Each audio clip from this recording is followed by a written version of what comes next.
My little Idrisil. I am so happy I found this wherever the heck that I found it, because I don't remember where I found it, but I'm glad I did. Um, so, we learned some stuff about Idrisil in this chapter, which is fun, which I'm happy about.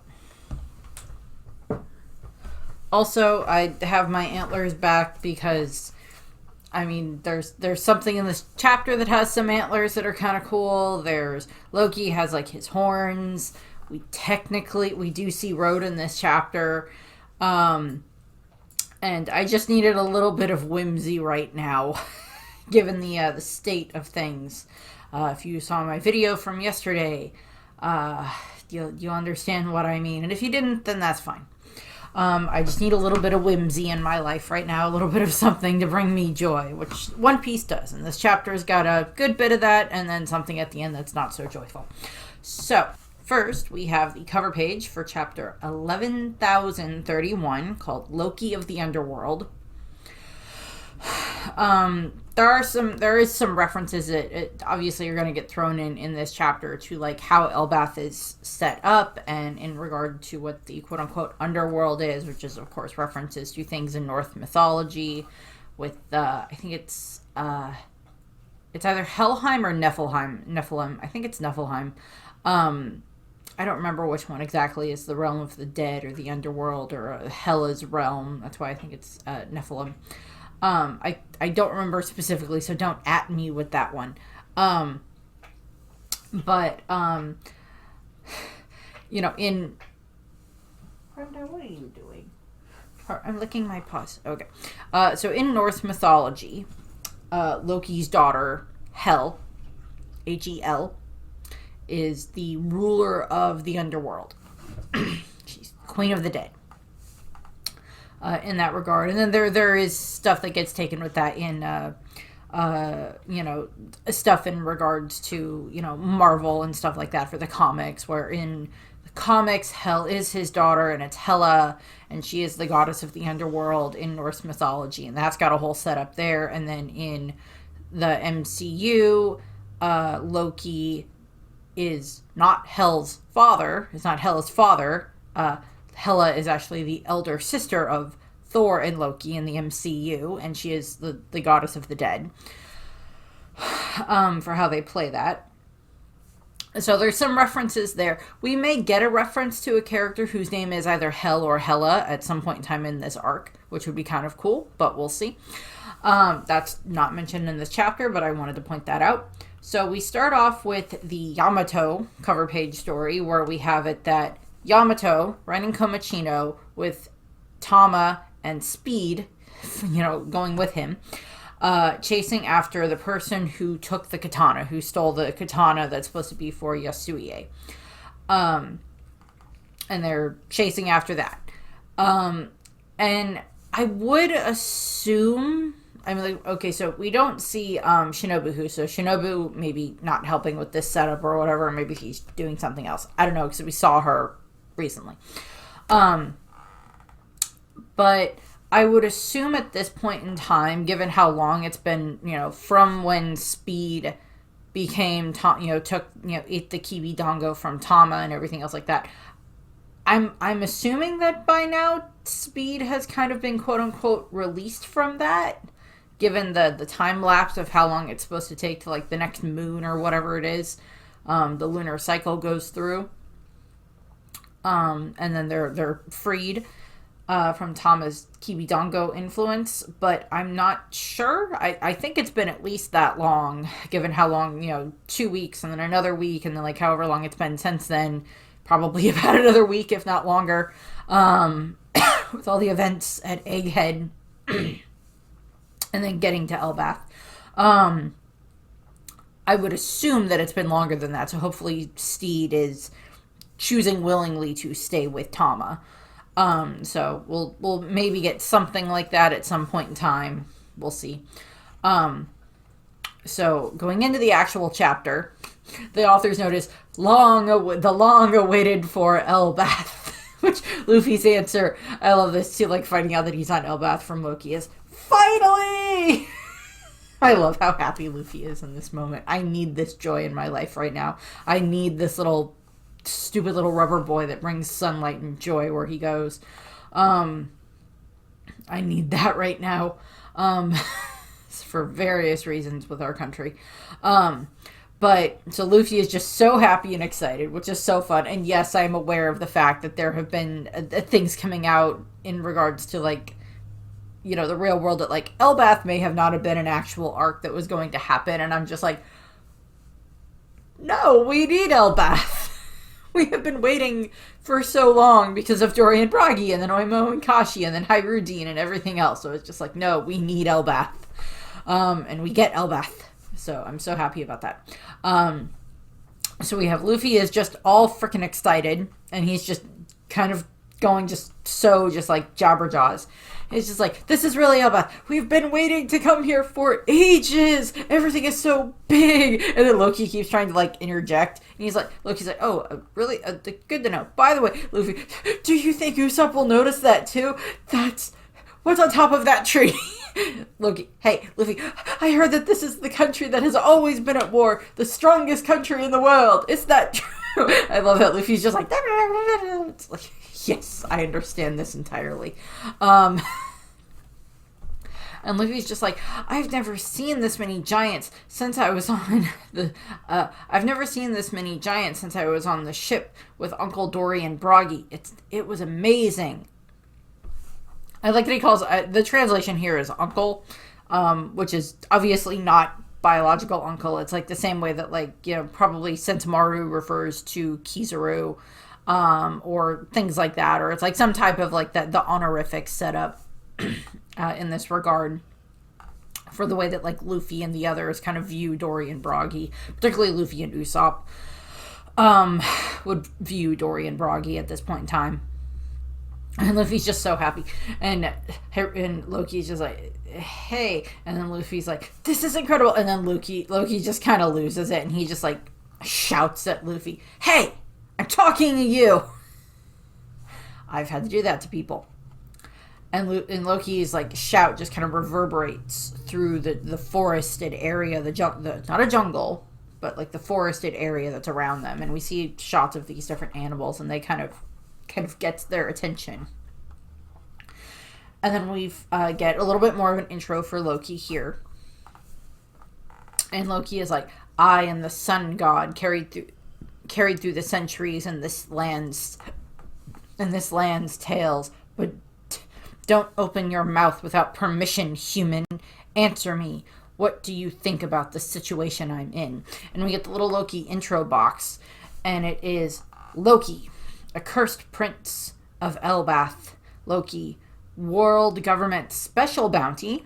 We don't get a lot of these. There was kind of one on King, for information about, specifically information about Albur in regards to, black wings, tan skin, white hair type of thing. For that, for, like, any information about, like, Lunarians. So we know that those special bounties exist.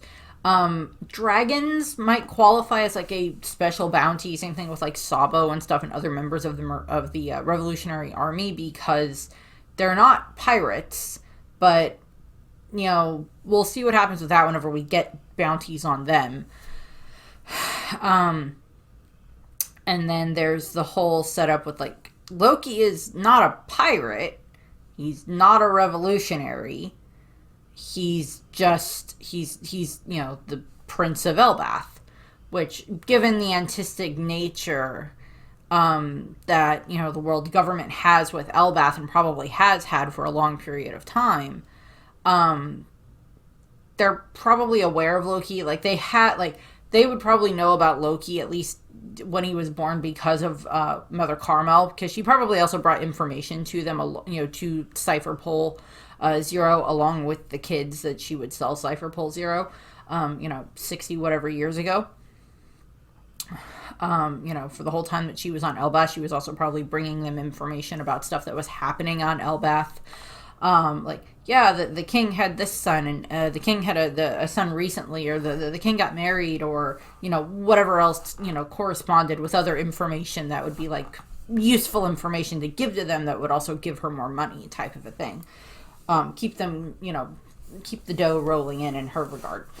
And stuff. So she probably told them information about Loki, but after after the incident with Linlin happened and everything, she wasn't able to be like a spy in the country for them. So it wouldn't surprise me if they tried to find another way to get another spy into the country. We know that there are giants who are part of the Marines, because we know Saul obviously was one of the ones that we knew about, but he left. But then we know that there are other giants who are part of the Marines that are like the Giant Brigade or whatever. We saw a bunch of them at Marineford. And there's also a Giant Jack, who was like one of the I think it was the first giant taken into the Marine, or that was part of the Marines because of Mother Carmel.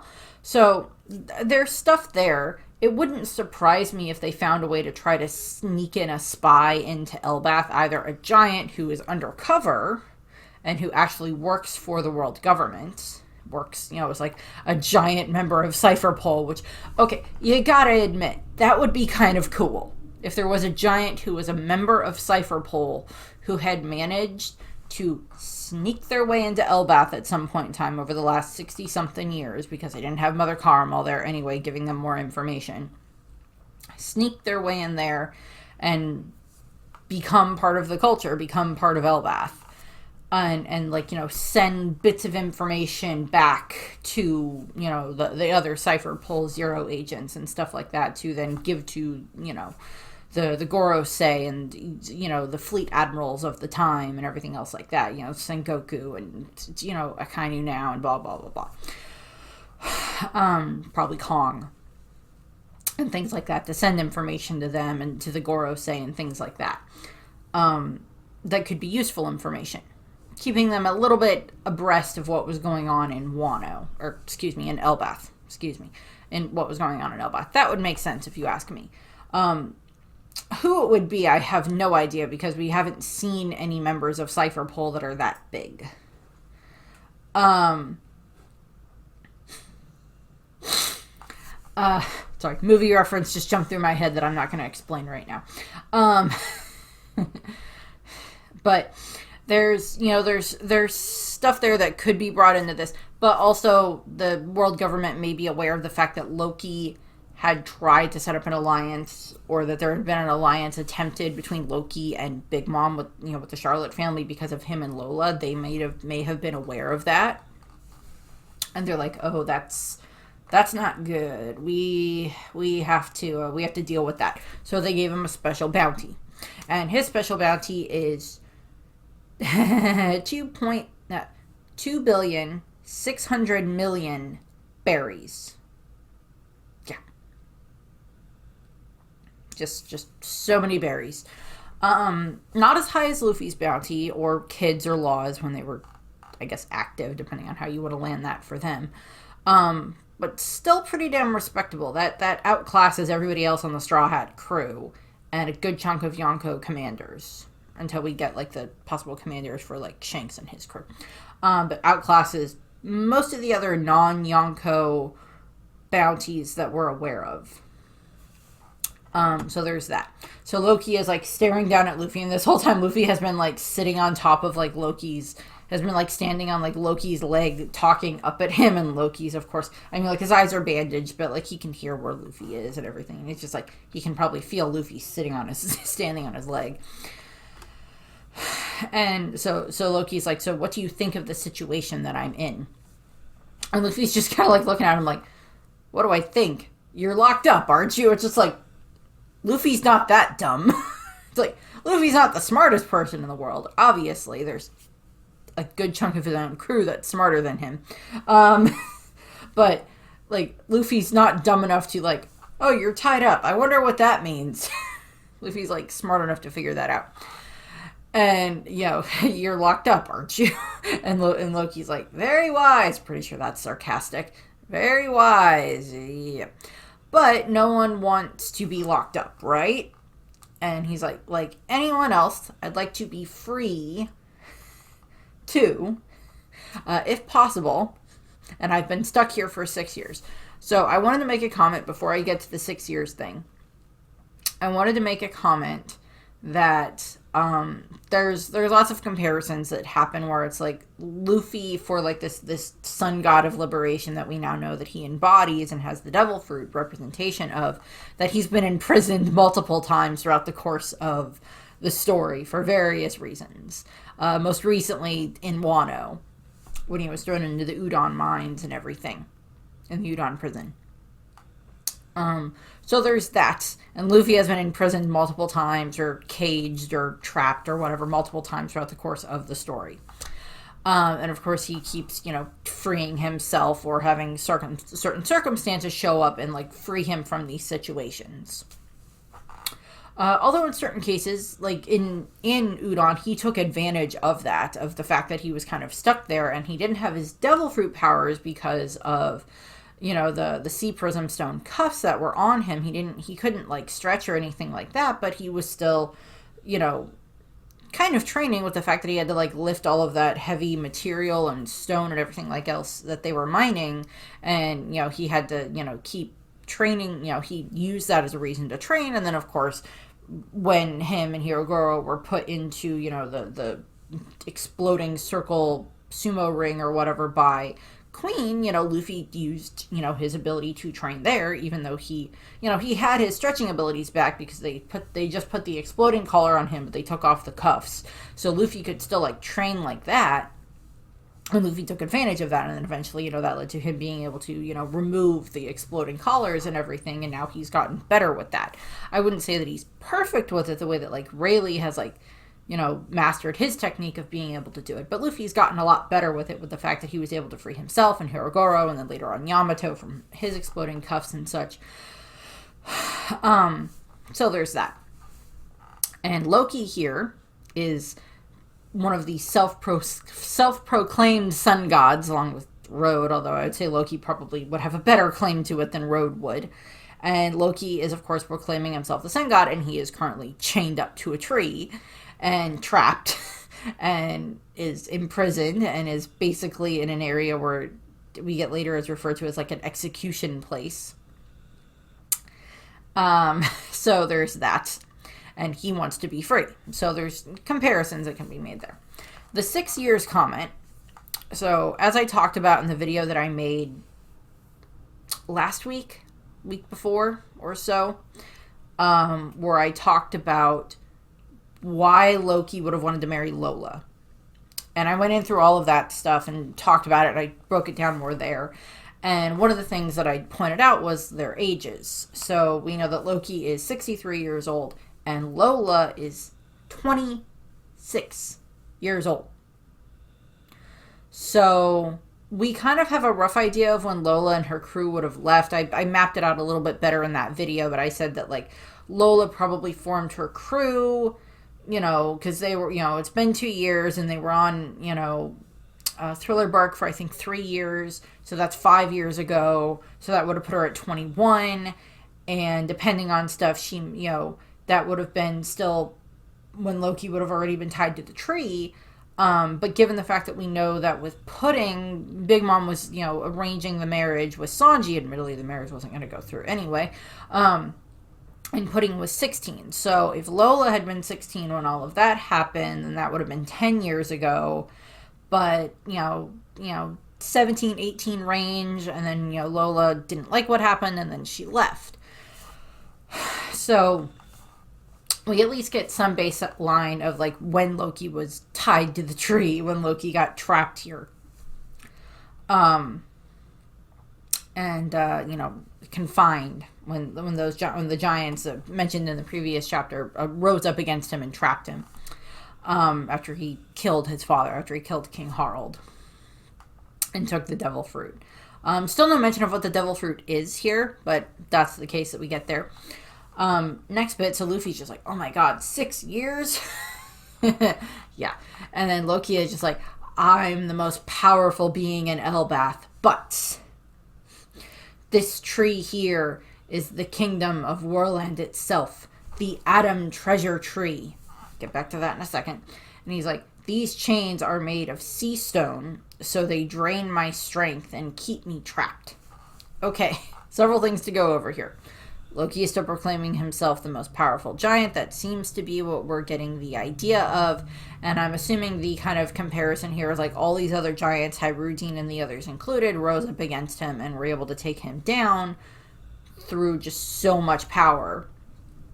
And then, you know, when Hyrule heard about the Maramara no Mi being a possibility, being available for him to try to win in the Cordia Coliseum during the Dressrosa arc, which is going to get referenced here because we see Hyrule in this chapter later, he went there to try to win the Maramara no Mi to become the king of the giants. That may have just been something else where he was like, okay, I need to try to do something about Loki. He is my brother. He killed our father. He took this legendary devil fruit that's been passed down in our family. I need to get it away from him, and the only way to do that is to kill Loki. And, you know, maybe Loki's just so strong, or his devil fruit makes it harder for you to kill him, kind of like how Marco's devil fruit allows him to heal since he's a phoenix, and Orochi's devil fruit, you know, you have to chop his head off 8 times before he actually stays dead. For that specific method, if you just stab him through the heart, he'll die. You get the idea. So there's like different things like that where it's like certain ones like there's a little bit more here for like, you know, a little bit more endurance that they can take for, you know, it's harder to kill them. And, you know, Hyrule wanted to get the Maramara no Mi, and he, you know, wanted to use that to become the king of the giants. And as I've pointed out, there's different ways that Hyrule and Loki are referred to as in regards to their titles.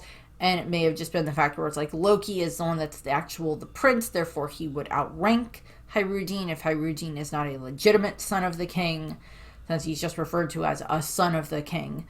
And we'll see how that plays out, but there's something connected there. Sea Prism Stone cuffs, I'll get to the Atom Tree in a second. The Sea Prism Stone cuffs are obviously, we figured these chains were probably Sea Prism Stone, although where the hell they found this much Sea Prism Stone and were able to craft it into these huge chains that are able to hold a giant that looks to be one of the largest giants that we have ever seen, San Juan Wolf not included, because of his devil fruit, is ridiculous and beyond me. So I have no idea where they got all of this Sea Prism Stone from. There is so much here that would be needed to tie Loki up. And just like you look at like the links in the chains when there's like comparison size to Luffy, and like they come up to at least his waist, if not his chest, with how big they are. And he's not even standing right next to one. It's like they are so freaking big. Like these things straightened out would be like taller than Luffy for the different links in these chains for how big they are. And I know that we saw a whole bunch of chains like used on Big Mom to like tie her up at the Udon prison and everything before she was taken to Onigashima, but like that was different. Big Mom's not nearly this big, but that was still a ton of chains that were needed to subdue her, on top of her already being knocked out.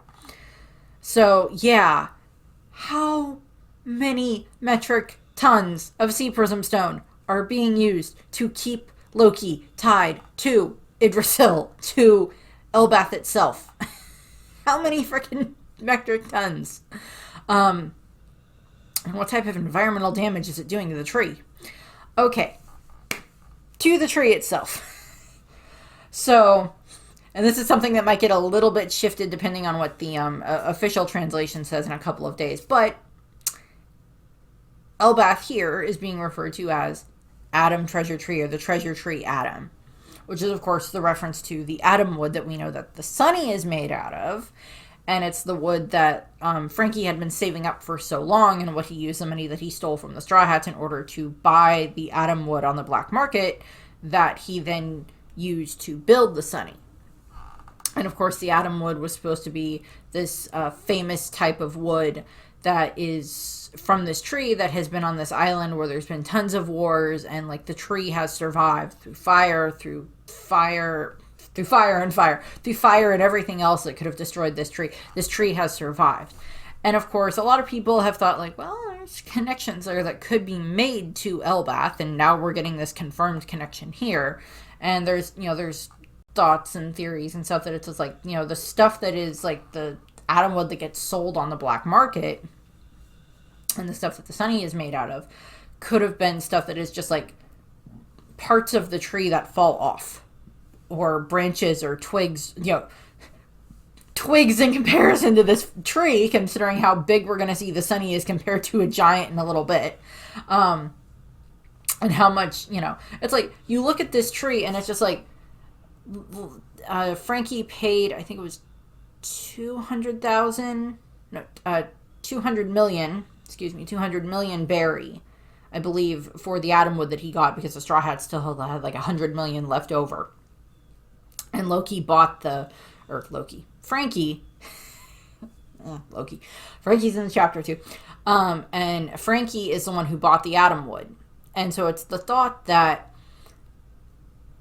given how many ships could be made out of just like a single like comparative like branch from this tree, from Yggdrasil itself, from the atom tree, and then just like take it and sold, or from scraps of like bark that falls off the tree, and then the giants could take it and sell it, and then Frankie gets a hold of it, and other people get a hold of it who have connections in the underworld and stuff like that. Okay, thought. First of all, we don't know what any of the other supernova ships are made out of, or in the case of Laws, his submarine, which is scrap metal now, and the Victoria Punk is kind of scrap wood now, and we don't know about some of the other ones. But there is, it's Umid, who is like the deep sea shipping king, who has like this shipping company that he uses, and we were introduced to him in Totland and everything, and I wonder if any of his ships are made out of atom wood, because he's a member of the underworld. He's one of the emperors of the underworld, and I wonder if any of his ships would be made out of atom wood. To be fair, you have to have a very talented carpenter to be able to work the atom wood, shipwright and everything, and to be able to build with the atom wood, which of course Frankie and Iceberg and the others at Water 7 are. And we don't know that much else about Umid, but that would be interesting if like his ships are made out of atom wood as well. That was just something that I thought of. But this is the confirmation that Yggdrasil, that the tree that is what makes up Elbath, it is like the body of Elbath, and then everything else is like built around it in regards to like the villages and the castles and everything else that are built around it, and the giant freaking sword stuck in it, which we get like this great zoom out shot, very similar to like the double page spread at the end of the last chapter, where we see like this this other comparison for what Elbath is called. So back to this, and Loki is like, he's kind of trying to like, I guess, butter Luffy up here, and he's like, I need to ask you something, Roddy. And Luffy's like, it's Luffy. He's like, yeah, let's make a deal, Luffy. And Luffy's just kind of like sitting back and relaxing right now. He's just like laying back on, whoop, antlers fell off. Oh no, my antlers, my whimsical antlers. Luffy's just like laying back, which is just funny. And Loki is just like, you're a pirate too, right? And if you unlock these chains and set me free, I'll completely wipe out a pirate crew that you want gone. What do you say? The key should be somewhere in the village. Oh, God. And, like, we don't get necessarily an answer from Luffy. Luffy's just, like, sitting there, like, thinking as, like, Loki is talking. And this was something that was brought up a lot in videos of, like, is Luffy gonna free Loki? Is that what's gonna happen here? Because, like, Luffy can be easily manipulated if you give him the right incentives. He can be easily manipulated, led into traps and things like that, as we've seen throughout the course of the series. But I don't know if this is something Luffy is quite going to do,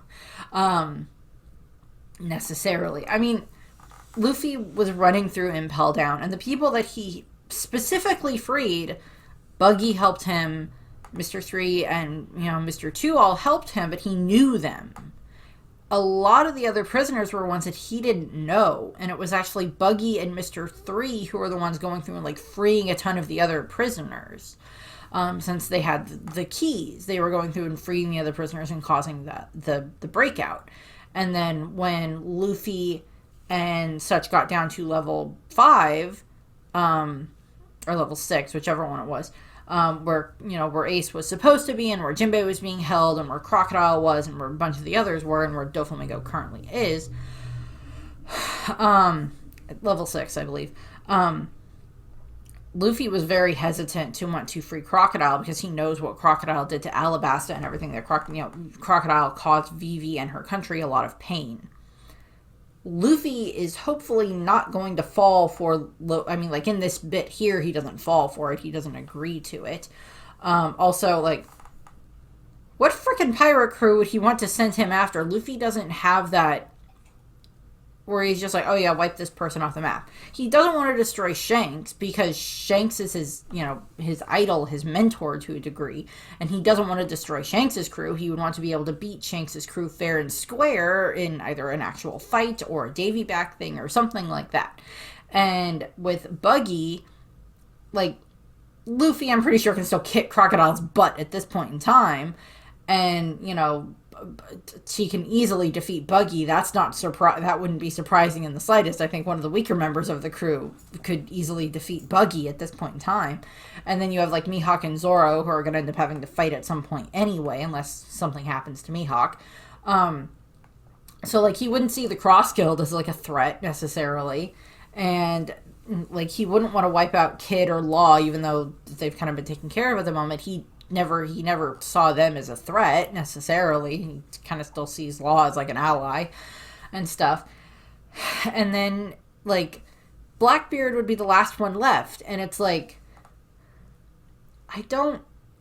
hates Blackbeard because Blackbeard is the one who of course led to Ace's death and Whitebeard's death and all this other stuff. And so it's he blames Blackbeard for that. So Luffy has legitimate reasons for why he would want Blackbeard dead. Or at least defeated, depending on certain circumstances. Blackbeard might be one of the ones Luffy actually has to kill to defeat. But that's something Luffy wants to do himself. He wants to prove that he is strong enough to become King of the Pirates, not by having someone else wipe out one of his own enemies for him. The Marines and Akainu are a little bit of a different thing. That's kind of more adversaries for Dragon and Sabo and stuff to have to deal with. But I don't think Luffy would take Loki up on this offer anyway, because he doesn't just want one of the other crews just smited or squished out of existence or whatever you want to say. Luffy doesn't want that. So there's that. So Loki is just I'm not asking for the impossible, and Luffy's just kind of thinking, and then they hear something off in the forest. And that kind of distracts Luffy, and he kind of looks over, and he's sensing what's going on, because of course he's got his observation hockey and everything. We didn't get anything that seemed to imply that his advanced observation hockey, his future sight, seemed to kick in, but he's sensing the approaching things coming, and he looks over. And Loki continues, and he's oh, I forgot to mention, this is the lower level of Elbaf, known as the Underworld, which is, of course, where the title of the chapter comes from. A place no one dares to approach. Those labeled as criminals are sent here. This land itself serves as both prison and an execution ground. And as he's talking, we're hearing all this rustling in the trees and everything. And these are freaking big trees, dwarfed by Elbaf itself, but still freaking big trees in comparison to Luffy and stuff like that, which is still impressive. And Luffy's just kind of observing and just kind of seeing what's going on as all of this rustling is taking place. And then we see. And Luffy's just watching, and we see this tree pop out of the forest that has a tree pop out of the forest. A fist pop out of the forest that has a tree in it, and then we see this big creature take this tree between its hands and crush it. And Loki is continuing. He's like, if you dig through the snow here, you'll find a ton of giant and human bones. And this is like being overlaid as like all of these other creatures are like coming out of the forest. And he's like, according to our mythology, this mountain, which has existed for tens of thousands of years, is known as the primordial world. And we saw like this giant thing come out of the forest. It kind of looks like an abominable snowman. Pretty sure it's just like this gorilla that we're going to see in a second. And then there's a snake that comes out and is like crushing a rock with its teeth, which is a pretty impressive rock, giant piece of, snowy glacier or something like that with its teeth as it pops out of the forest. And so, this primordial world, lots and lots and lots of myths have, mythologies have different types of, a primordial world. In a lot of cases when it comes to, like Greek mythology, it's, they were produced out of the chaos and everything that eventually turned into, Gaia and Uranus and stuff like that in regards to, the primordial beings and stuff like that. And then you get into, other creation myths and everything else like that. And then you have, Norse creation mythology, if I can line that up well. You have Norse creation mythology, which involves, if I remember correctly, it's an ice giant or a frost giant called Ymir. And this is also referenced back to stuff that's in Attack on Titan.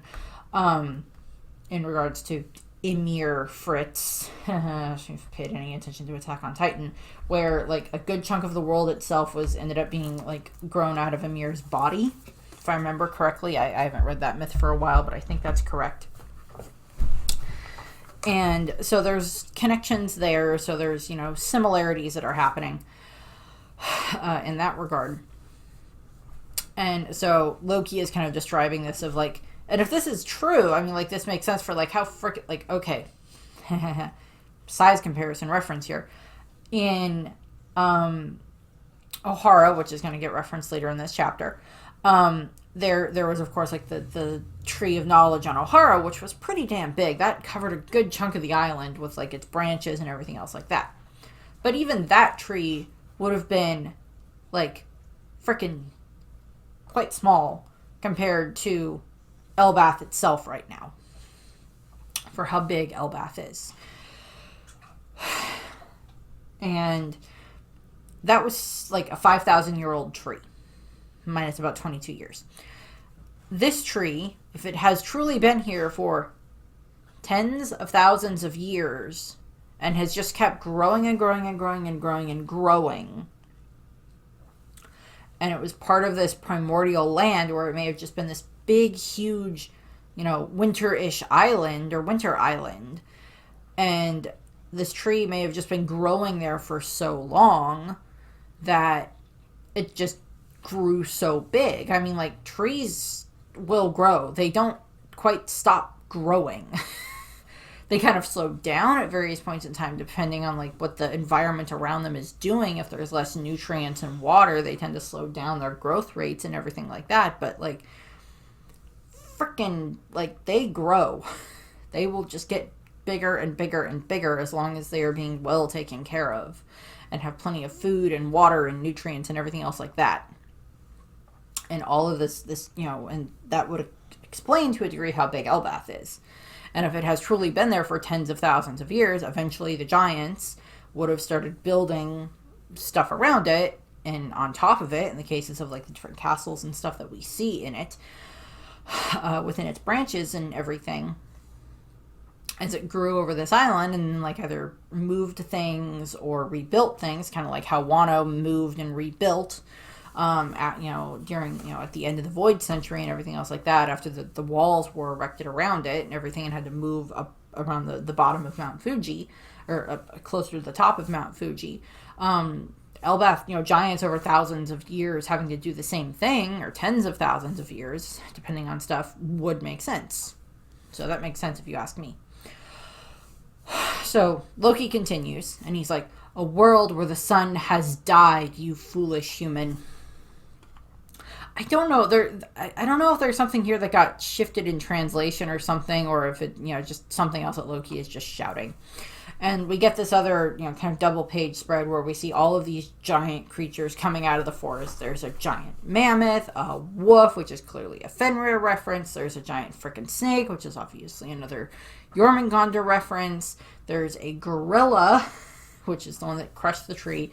And there's a bear. I like the bear. I like the bear and the wolf and the snake. And they're just like so big, like towering even over these trees. And like towering over Luffy. And Loki is explaining, he's like, I don't know what you came to do on this snowy mountain, but beware of the wild beasts. Every snowy mountain has its own master. They've been my friends since I was a kid. So, yeah, there's that. We got references to stuff during Big Mom's flashback of, like, giant bears and giant wolves and stuff like that.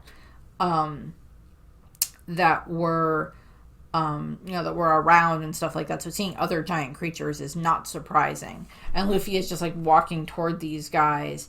And we also see these other kind of little creeper guys kind of pop up off to the side. And I'll get to them in a minute. And Luffy is just like looking up at these creatures and he's just like, oh, this brings back memories, because of course he's flashing back to when he was on Ruskaina with Rayleigh and everything and all the training that they did for all of the giant freaking animals that lived on Ruskaina. And given how quickly all the weather patterns would change on Ruskaina for the whole time that Luffy and Rayleigh were there, Luffy got used to having to deal with like all of these different types of, weather conditions and everything else like that. And, used to fighting in a lot of those different types of weather conditions, which was probably very useful for him.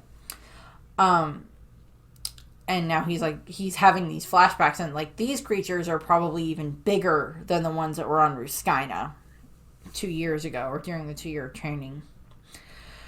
And Loki is continuing, and Luffy's not even really paying attention. He's like, they might not stay quiet if you mess with me. And they're just talking, and he's continuing to jabber, and Luffy's not even paying attention. And we see Loki, and he's just like, these small fries here are the humans who dared pick a fight with Elbath.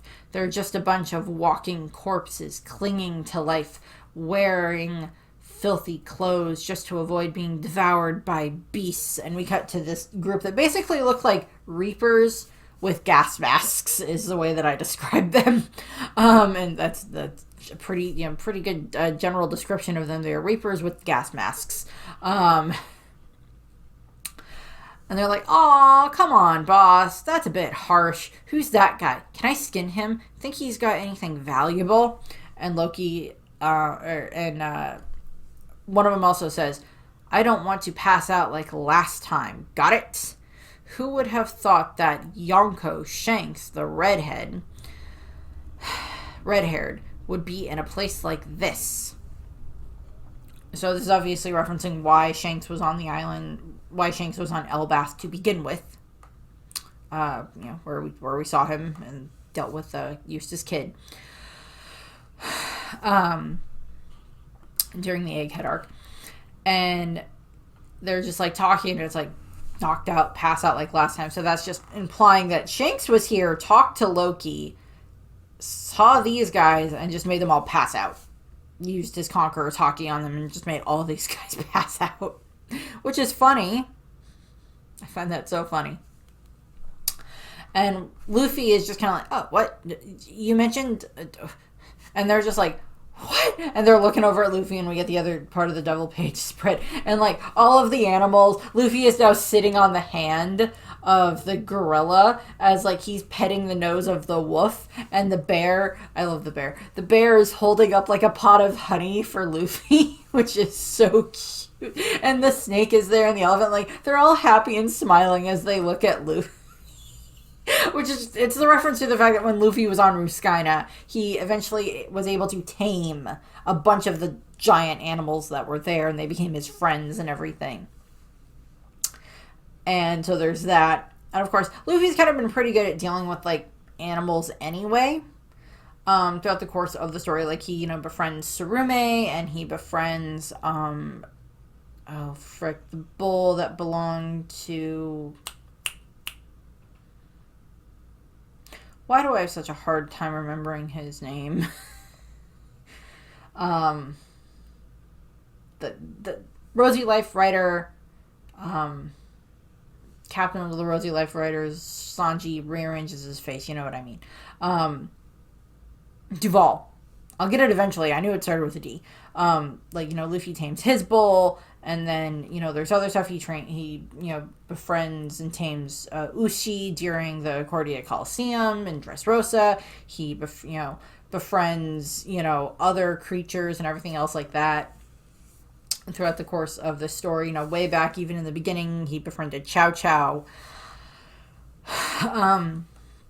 And all of that stuff. So it's like, him befriending these creatures is not surprising to us. To the others, it's confusing.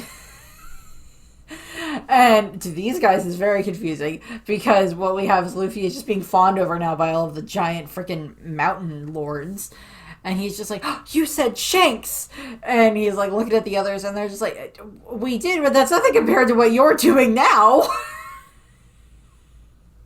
What's going on now? And like, all of their eyes are like bugging out of their heads as they're looking at Luffy as this is going on. And they're just like, what did he do? Did he tame the mountain lords? And Loki is just kind of flabbergasted by this, and he's like, wait a second, who's this little guy? And Luffy runs back over to him, and he's just like, did Shanks come to this place? And Loki's like, are you a friend of Red Haired? And Luffy, like, I think he like hears how, senses how happy Luffy is about this, about Shanks.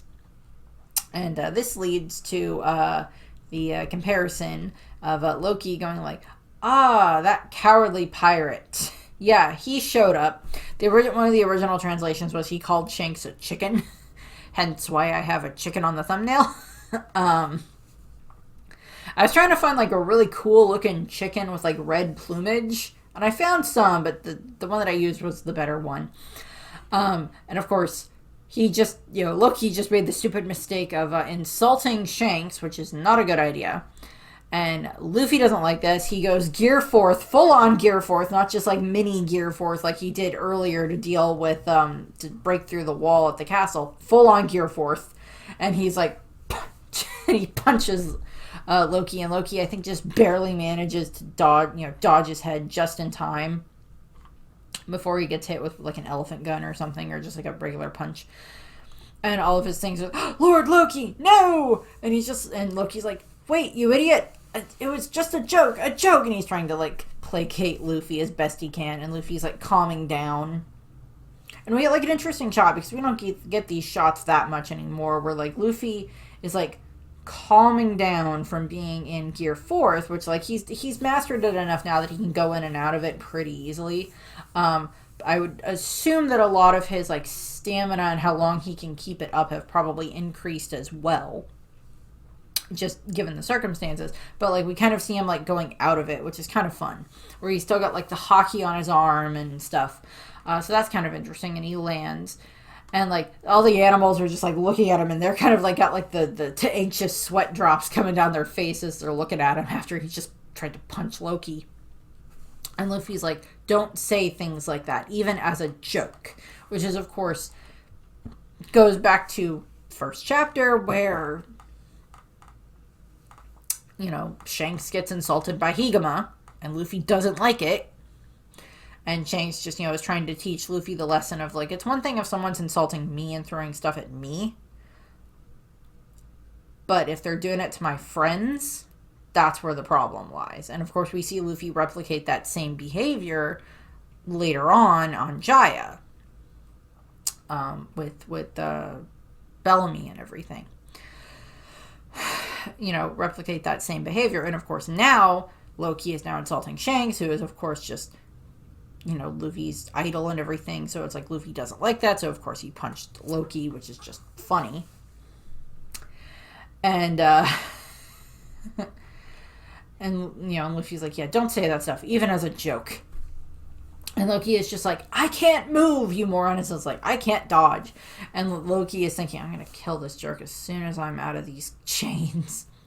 And Luffy continues, so it's like, if you can't move, then don't piss me off. Next time you say something like that, I'll smash you into this tree. Yeah. Yeah. And I think it's Loki is still shouting, like, cut it out, you idiot. And Luffy's like, anyway, why did Shanks come here? Why did he come to see you? Did he have some business here? Is he still on Elbaf? Luffy just like, million questions a minute.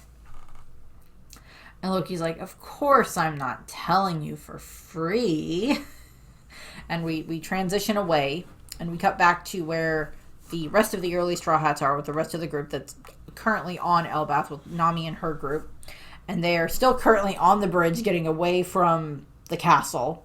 They don't seem to have made it very far, but given the fact that they're kind of being very cautious on the bridge, which is reasonable, it's a giant frickin' rope bridge with planks that are probably further apart than most of them can jump. And it is so high in the sky that they would fall, and that would definitely, a good chunk of the time, lead to their death. Sanji and Zoro notwithstanding, and they would definitely like take care of the others, but you get the idea. They are so high up right now for like how small they are in comparison to just like this bridge. And we get like this, you know, zoomed out shot where we see like the rope bridge going up from the castle up to, or the giant detention center castle up to the branches in like the middle part of it, of Elbaf. And Nami's like, wait, everything's shaking. And Usopp, we're gonna die! And Usopp turns around and he's got, you know, his binoculars and he's just like, no way! And Luffy's, and Chomper's like, wait, no way! And they're like, someone's coming! I don't know who it is! And like, it's Road is running up the bridge after them. And he's not in the Sun God outfit anymore. But they're like, but his whole body's burned like he was struck by lightning. I'm like, okay, sure, yeah, he's still smoking. It's not like it's been that long. And they're like, maybe it's that sun god from within from like earlier. And it's just like, I knew it. It's like, yeah, so they're just like not happy about that. And they are just running, or Road is running after them. And they're like, the chubby guy and the warrior lady are coming after him. They're bringing the Sunny. And we cut back to like who's behind Road as they're chasing him. And we see Gerd and her owl Piper. Piper is the name of the owl. Chasing them. And then we have Goldberg, who has the Sunny above his head. So we're getting like a size comparison of the Sunny compared to Goldberg. Now, we don't know exactly how tall Goldberg is yet. That'll probably come in like another Viva card data book or something like that soon. Once we get out of Elbaf. We'll probably get like some height confirmations on like Gerd and, you know, some of these other ones and stuff like that. But like, yeah, Goldberg has the Sunny above his head as he's carrying it. And they are definitely pissed at him because they would definitely recognize the ship. Because even though Hyrule has not seen the Thousand Sunny, the Giants have probably seen the posters, and they would recognize the Sunny from Frankie's bounty poster. And it has the Straw Hat Jolly Roger is, of course, on it, so they would recognize that. I like the idea of like how Rudine's looking at like Frankie's wanted poster, and then, of course, he's met Frankie, and he's like, that doesn't look like Frankie. That's a boat. Type of a thing. So there's that. So it's like they're chasing Road up the bridge, and Road is chasing after the other, after, you know, Nami and her group. And I think it's Nami's like, what do you mean by the Sunnies here? And Zoro's just like, guess there's no choice. I'll have to cut them. And Usopp's like, don't! They might be friends of the Masters. We're almost there. It's just like, look, the goal is right before us in regards to, like, you know, the Masters, of course, for Dorian Broggy. And, of course, Gerd and Goldberg are friends of Dorian Broggy, I would assume. Given, you know, Hyrule and everything else like that, to a degree. So they're still, you know, running up the bridge right now. They're still high speed trying to get over the bridge. And they're just like, we've got no choice but to run full speed ahead. It has to be up there, the Elbath village. So they're just like, they're running. It's just like, if they catch up to us, we're done for. It's just like, y'all can take care of Road easily. He's not a threat. And if Gerd and Goldberg catch up to you, they're going to be like, wait, Straw Hats, wait, we're friends of Hyrule. And of course, Zoro and Usopp have met Hyrule. Usopp was one of the main reasons Hyrule joined the Grand Fleet in the first place. Because he's the one that defeated Sugar and freed Hyrule from being a freaking stuffed elephant toy, which is hilarious. And, so there's all of that connection there. And, so if, Gerd and Goldberg catch up with them, they can, or if they get there, they can start shouting to, like, hey, we know you guys, it's okay, we know you're the Straw Hats, it's fine, we knew that you were coming, we have your boat, Rhodes an idiot, type of a thing. Cutting to a different area in the underworld of Warland, the underworld. And we cut to where we have Hyrule and we have Stanson. And they killed something that I'm going to get to what it is in a minute. But it's quite big. And quite interesting. And so, yeah, it's got the X's for eyes right now. It's dead. And so they were apparently out hunting, trying to prepare something for, like, a big feast. Because, like, Hyrule knows that Luffy can eat a lot. So they're going to prepare, like, probably, like, a huge feast for the Straw Hats, since they know that the Straw Hats are coming with Dory and Froggy. And Hyrule's like, all right, we got a moose. Good thing we made it just in time. And it's just like, their meat is a delicacy. I can already see the Straw Hats smiling. After all, they don't have these up in the forests above. And so what they killed, what they have is, it's referred to as a moose. It has antlers. I wouldn't call it a moose. It looks like a dinosaur, like T-Rex with like a beard frill thing, mane thing on it, and then antlers. If Hyrule saw a regular moose, I wonder what he would think it is. But they took down this thing, and the thing that popped through my head when I was looking at the pictures for this is, first of all, when I was reading through it, they had mentioned, when I was reading through, like, one of the original translations for, like, the spoilers, it was like, oh, it's like a giant deer or a giant moose that they killed. And I had thought of, there is a prehistoric type of a deer elk type thing that's called an Irish elk, and they're freaking awesome looking, and I love them, and I want one, and I want there to be a freaking, ancient Zoan devil fruit of this thing. They are so freaking cool looking. I would love it if they existed, or if a devil fruit of this thing existed. Might just make one, don't know. But, like, there's this great freaking giant deer that I love. But it's not that. What it did specifically remind me of, though, is in Strong World. They have all of the weird freaking Strong World animals that have, been, evolved and developed and everything like that by Shiki, and because of his IQ plant and everything. And the one that this resembled the most to this moose is, I'm going to freaking mispronounce this, Etosaurus. It's like a deer crossed with a T-Rex, which is what I freaking think this thing looks like. And there were so many great animal designs in Strong World. I love them so much. They did such a good job with all of those freaking animals that the Straw Hats have to encounter as they're running around and fighting and everything else like that.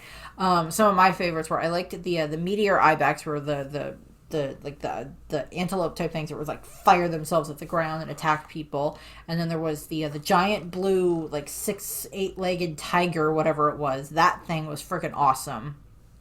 And then there was, like, the giant bear with, like, the stripes on its arms. That thing was awesome. Those things I loved. And then there was, of course, Billy. I loved Billy. I really want... Can we please make Billy canon? Billy was awesome. And it's like with Elbath, it's like they have an opportunity to try to bring back some of those other designs that they had that they used in Strong World. And Oda may have taken some inspiration from that for this moose thing. May have been one of those things that he took some inspiration from. I don't know if Oda drew a lot of the animals for Strong World. He may have. That may have been one of the things that he helped with contributing to it, beyond like helping like write the story itself. And of course coming up with Shiki and stuff like that. I think he helped with making the animals that were there, but I don't remember exactly, or he at least had, I think, final approval of them. And there's a lot of really other interesting ones that they, of course, have throughout the movie, but these were just some of my favorites. So I would very much like it if they found a way to make some of those canon. They were great. So, back to what we have here for the double page spread. The moose, T-Rex moose, is like lying on the ground, dead. Hyrule is standing over it. He's so happy. And then we have Stanton there as well, and he's like sitting on it. And we get, info boxes for them. And of course, we have like Hyrule, New Giant Warrior Pirates Captain Hyrule, and then we have New Giant Warrior Pirates Shipwright Stanton. Hyrule is, of course, we're going to get like a slight flashback here in a minute anyway, so I'll just go to that. And we have them talking, and, Hyrule's just so happy that they managed to get it, and then Stanton's like, yeah, but they're heavy, huh? How are we going to carry them? Carry the giant moose. Unless, I guess, they killed more than one, which is, I guess, a possibility. And then we cut, and Stanton is just like, we can't use the spinter because it's snowing. I don't know what that means. That's something I don't know what it means. That may be a way of hauling animals. I don't know. And Hyrudians is like, don't say that. This meat is for those who saved our lives.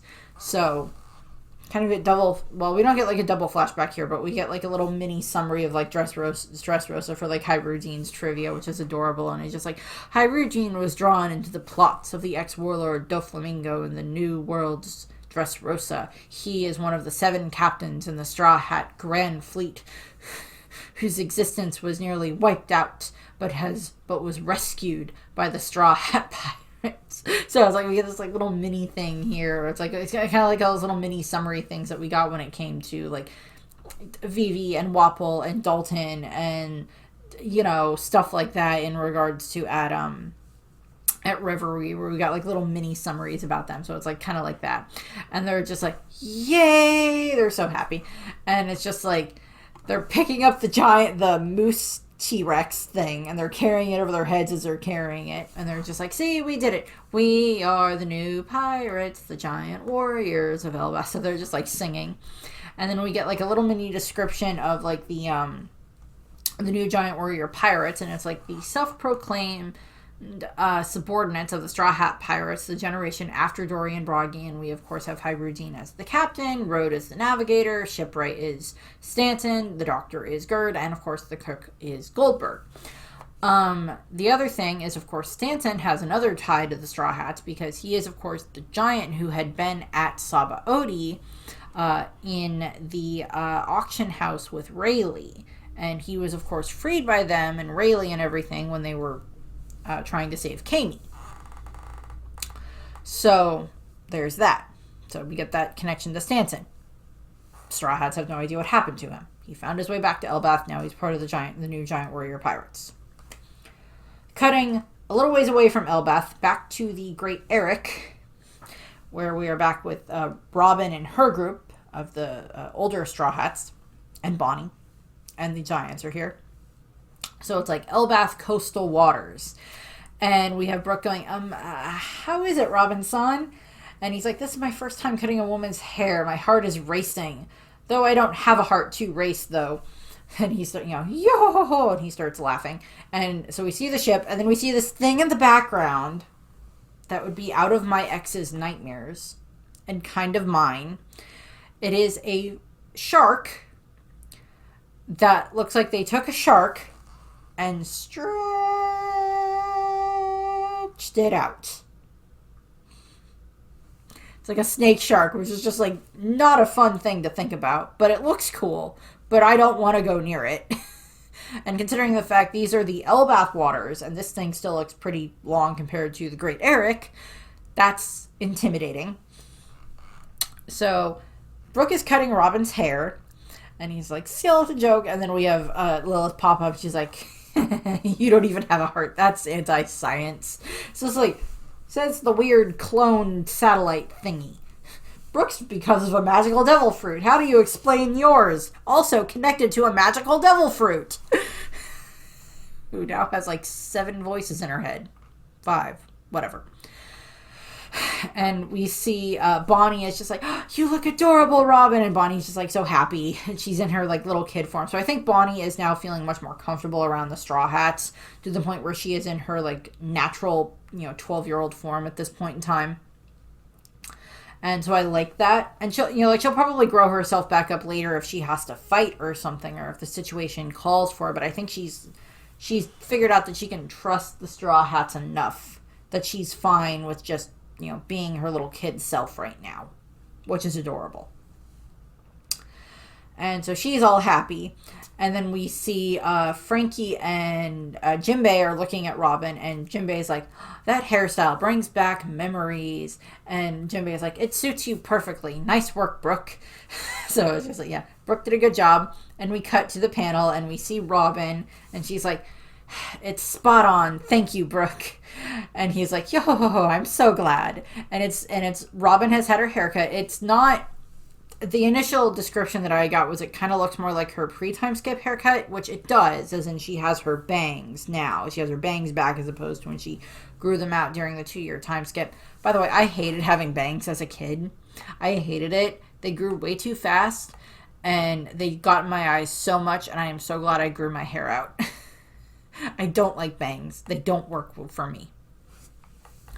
They don't work well for me. And so Robin now has bangs, which Oda's going to have to get used to drawing again for Robin. He hasn't had to draw that for a while. And her hair isn't like as short as it was, but I think Brooke trimmed up the bottom a little bit, so it's a little bit shorter than it was in regards to like in the last couple of arcs. And like Robin is so happy and everything.